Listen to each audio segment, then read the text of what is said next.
Bonjour à tous et bienvenue dans ce nouvel épisode de Celeb Chat Podcast. On se retrouve pour votre dose quotidienne de News People. Bon, vous savez comment ça se passe maintenant. On parle vrai, on se marre parfois et on décortique ce que vous n'entendrez pas ailleurs. Alors installez-vous bien, c'est parti. Aujourd'hui, on va parler d'Arthur. Oui, Arthur l'animateur, le producteur, le roi des plateaux télé. Celui qui, il y a un an encore, insultait ceux qui osaient critiquer le gouvernement de Netanyahou. Et celui qui, aujourd'hui, comme par hasard à la sortie de son livre, retourne complètement sa veste. Arthur sort un ouvrage intitulé « J'ai perdu un bédouin dans Paris ».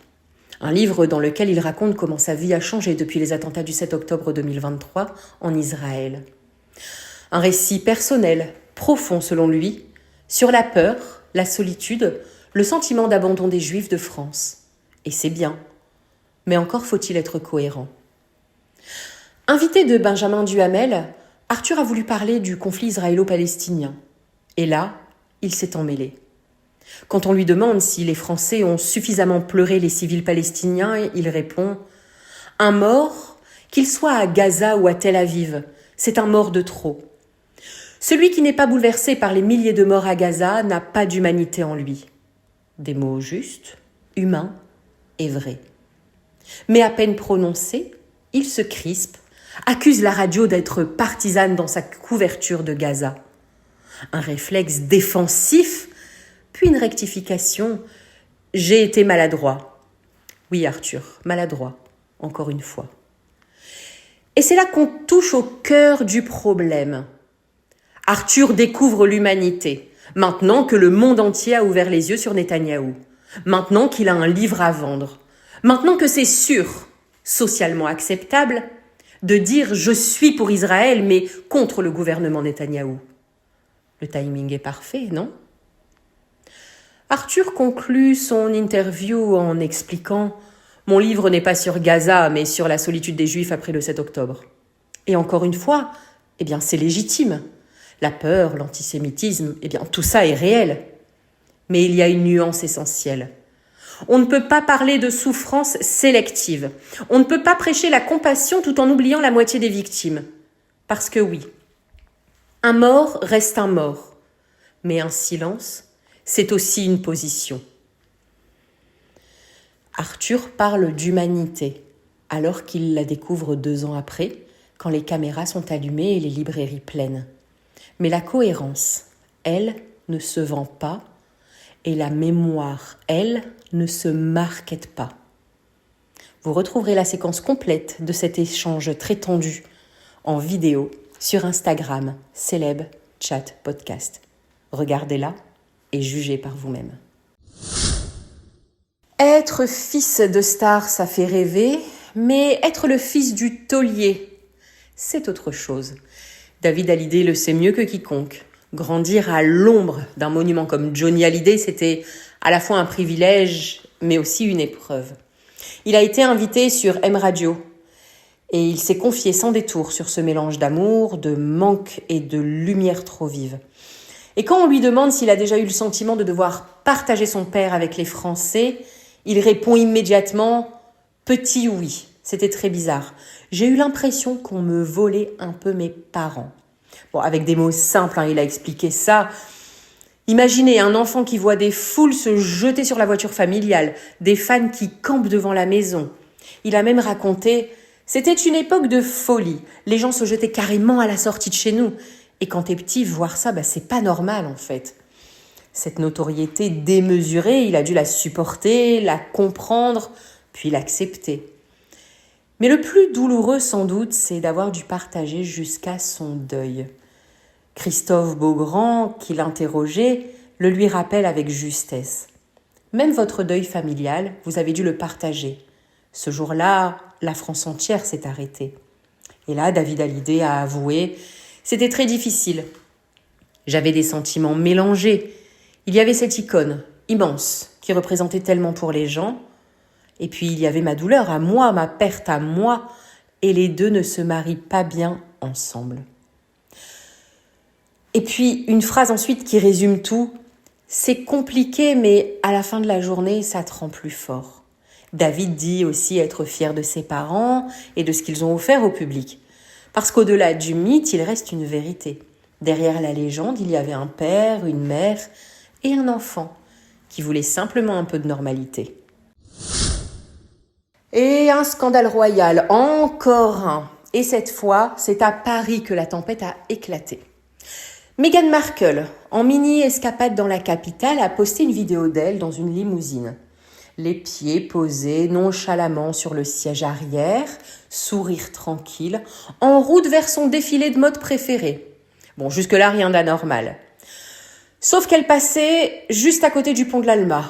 Le pont de l'Alma, là où la princesse Diana, la mère de son mari, le prince, a perdu la vie. Et là, Internet s'est enflammé. Les fans de Lady Di ont crié au manque de respect. Les haters de Meghan, eux, n'ont même pas pris le temps de respirer. Ils ont dégainé plus vite que leur ombre. Mais ce n'est pas tout. Selon un expert royal, Rob Shutter, il est aussi animateur du podcast Shutter Scoop, le prince William lui-même aurait explosé de colère.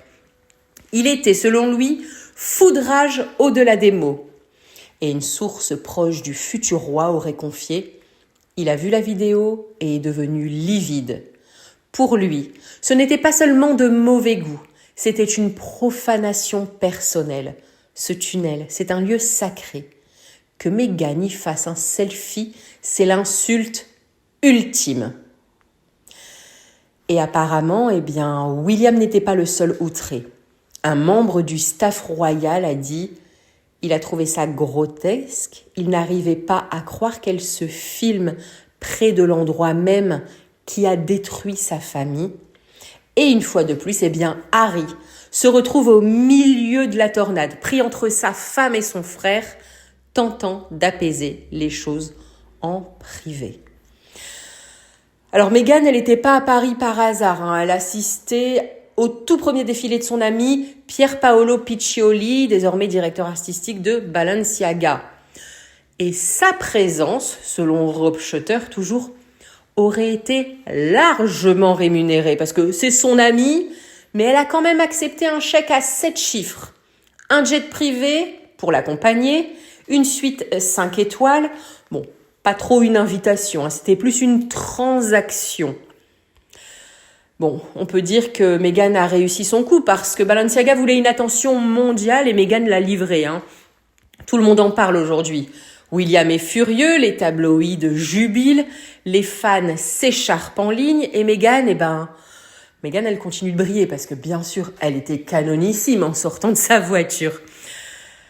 Au fond, qu'on l'adore ou qu'on la déteste, elle sait très bien comment faire parler d'elle.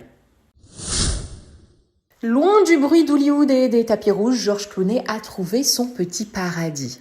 Alors pas à Los Angeles, pas au lac de Côme, mais dans le Var, à Brignoles, chez nous les amis. Et ce depuis 2021.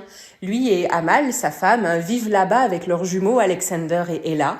Et apparemment c'est le bonheur total. Dans une interview pour Esquire, George Clooney confiait « On a beaucoup de chance, on vit dans une ferme en France.